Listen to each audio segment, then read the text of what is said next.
fastest production car in the world, yet can seat 5 and costs only $130,000. I say only because the performance offered for the money, honestly, is the deal of the century. To hop in the Model S, I've got the key here, although you don't actually have to use it. You can just put it in your pocket. Now, I've already walked close to the car, so it knows the key is here, and when you walk up to the car, the handle pops out. Go ahead and hop in the interior.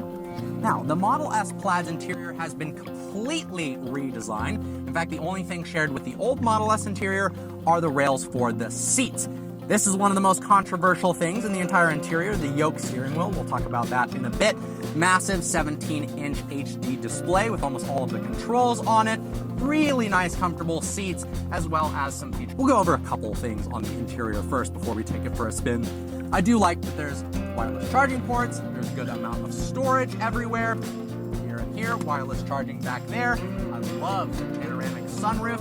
We've got some pretty cool things on the main display as well. For instance, you can actually make your horn sound like an old classic car, or you can project sounds outside of the vehicle to sound like a V8 car or an ice cream truck.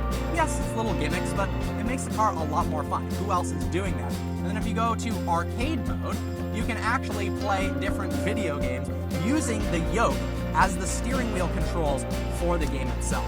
How crazy is that?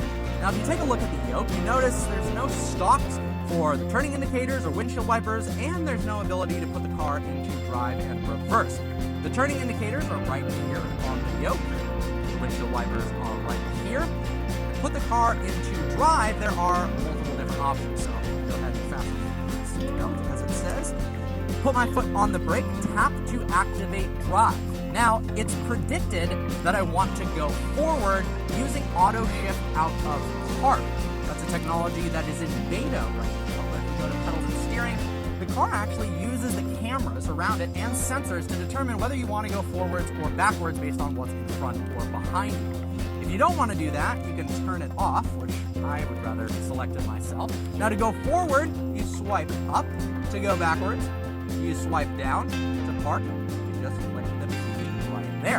All right, let's go ahead and take the Model S Plaid out for a spin. The Plaid is not just fast, it is out of this world fast. If you've never experienced a 2,000 horsepower car, you've never experienced acceleration like the Model S Plaid. The way this car sprints from 0 to 60, but more impressive than that, the way it carries on after 60 miles an hour is out of this world.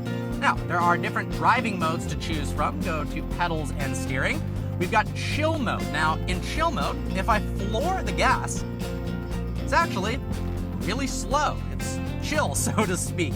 Anyone could drive the Plaid in chill mode. So if you loan it to somebody or you want to get larger range, keep it in chill mode. Speaking of range, this car gets 396 miles of range with the standard 19-inch wheels, and it gets 348 miles of range with the upgraded 21-inch wheels that are on this car. You need the 21s to unlock the full top speed of 200 miles an hour. Sport mode makes the vehicle a little faster, but Plaid is what it is all about. Once we get to the top of this hill, there is an awesome straightaway, and I'll show you launch control as well as cheetah mode and drag strip mode. But let's go ahead and see what this thing is like in the canyon, shall we? Oh my God!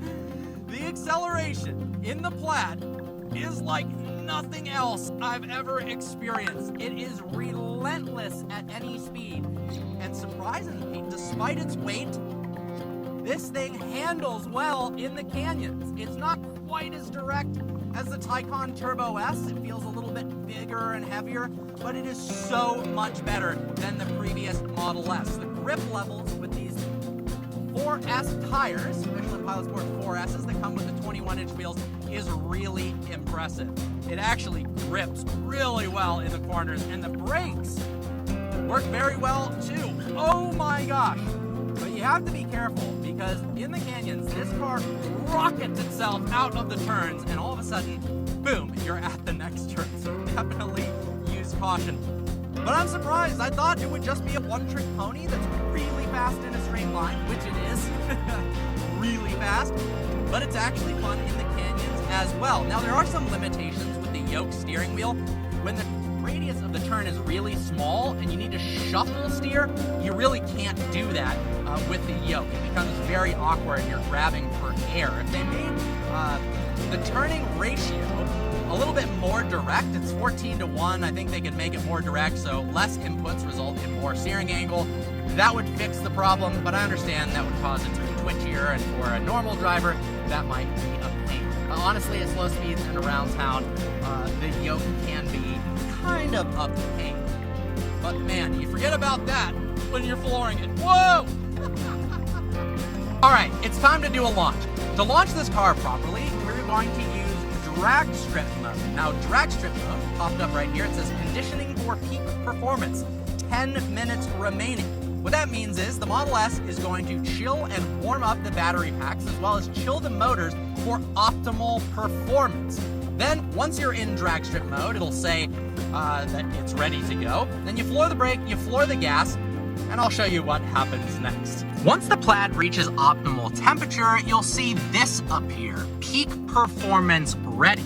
Now just floor the brake with the left foot, floor the gas with the right foot. Over the next 9 seconds, the front of the car is going to lower down in what's called cheetah stance for better acceleration. And in a couple seconds, ready to launch appears. Now watch the graphic when we launch this. 3, 2, 1. Whoa. Oh my God! Oh, 0 to 60 in 1.99 seconds.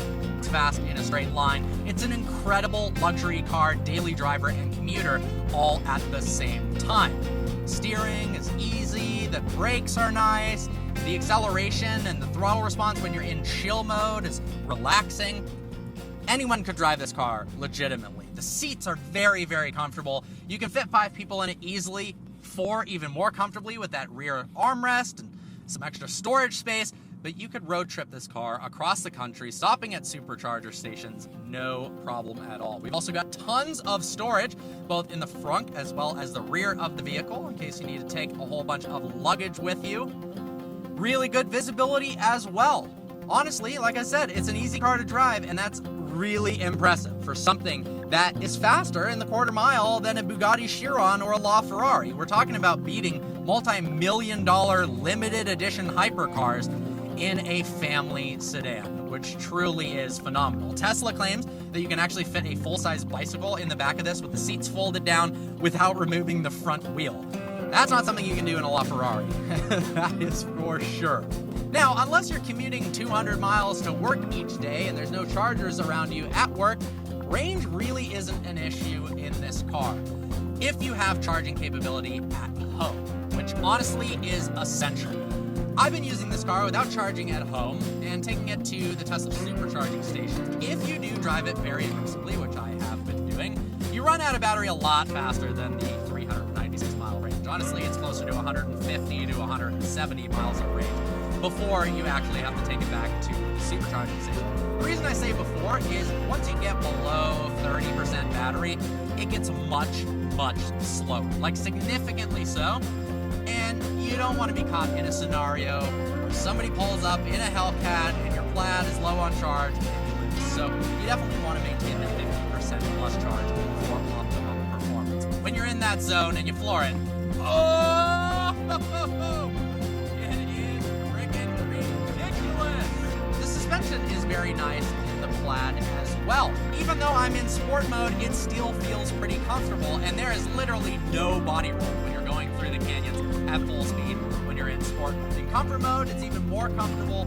Seriously, it is impressive how practical and comfortable this car is, yet how fast it is all at the same time. It really is a one car does all minus the sound. I know there's going to be people complaining that that's cool and all, but it doesn't make any noise. I'd take a slower, older V8 car over it. And I totally get that argument, but for a daily driver, having something that's silent has serious benefits. Particularly if you like driving fast and there's people around, no one knows in their massive mansions on their long driveways that I am flooring it down these canyons. Whereas in a really loud internal combustion engine car, everyone would be knowing, and somebody would probably complain and call the police because they're annoyed that the car is too loud. Now, if you have the money to buy a vehicle like this at $130,000 to $150,000, you have the money to buy a second car. So this could be your everyday commuter. And then you can buy an internal combustion V12 supercar or something like that as your second car for the week. You don't have to just go full ICE all of a sudden because you want the Tesla. But honestly, it just makes so much sense. The throttle response is boom, instantaneous.